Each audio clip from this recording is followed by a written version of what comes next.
بسم الله الرحمن الرحيم. ازيكم يا احلى متابعين؟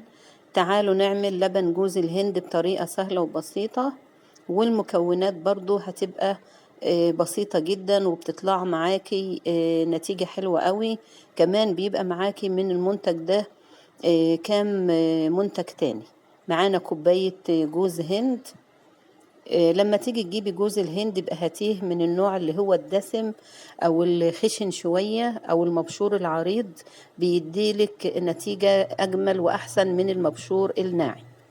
هناخد كوباية جوز الهند وهنضيف عليها مية سخنة،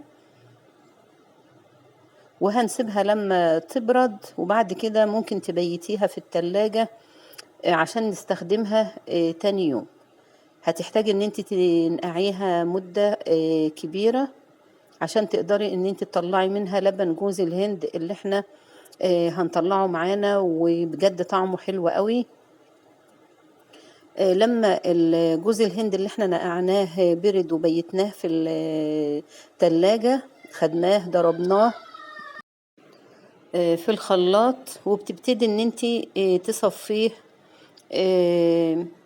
في مصفى ضيقة، وتضغطي عليه لما تصفيه من اللبن اللي فيه على قد ما تقدري بقدر الإمكان.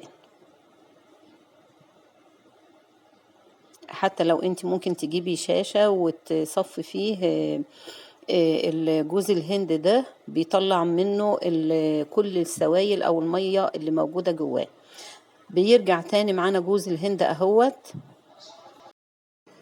ولبن جوز الهند، وبناخد منه كمان المادة الدهنية اللي بتبقى موجودة فيه. هناخد لبن جوز الهند وهنبيته برضو في التلاجة علشان المادة الدهنية اللي موجودة في جوز الهند تطلع معانا على وش اللبن اللي معانا، وهنجمعها لوحدها. ممكن تستفيدي منها ان انت تستخدميها للشعر او لدهان للوش في كريمات، او ان انت تجمعيها كلها لما تعملي كمية كبيرة مرة بعد مرة، وتسيحيها وتستخدميها كزيت للطبيخ، لانها جميلة ونظيفة ومغذية.